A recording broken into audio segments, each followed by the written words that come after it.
sual tình amo van ram ban tuk lên hi mun gau se thi dian i then lan tiang ni tin bai bol rele la do sak ti leng mang chung khar pum ta hi anuam tuk e no le boy nak chan zai man a khau lo chung khara jisu a boy a chun jisu chau hang tu chung khar kan si nu chun run in a boy nak a khau lo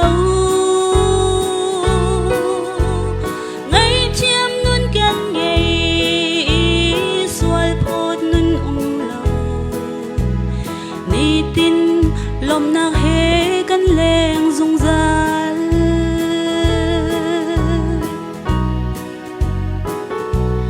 nu leva kar lak i pal sual mi zong a dot nak bia nem he nun kan ichim thiam chu nak lo in kay ma kapal kanti ngay chiam hal masa si kan izuam jisu chau hang tu chung khar kan si nu chun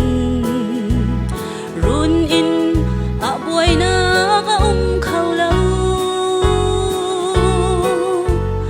ngay chiam nun kan ngai sual phot nun lom na he kan leng zung zal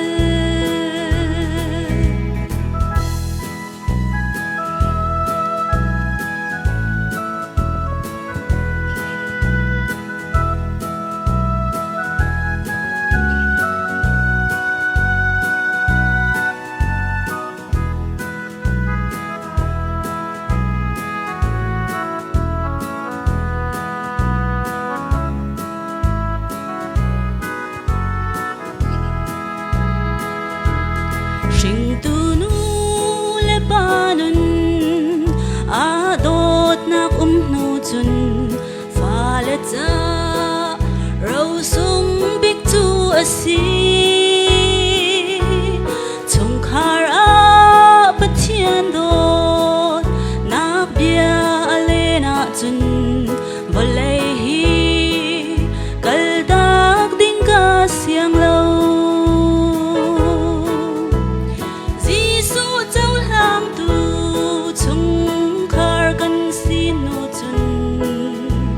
run in a boy na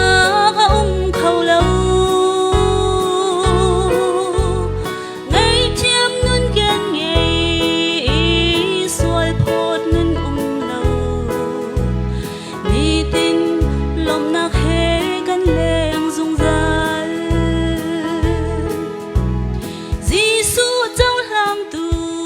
chung khar kan si nu chun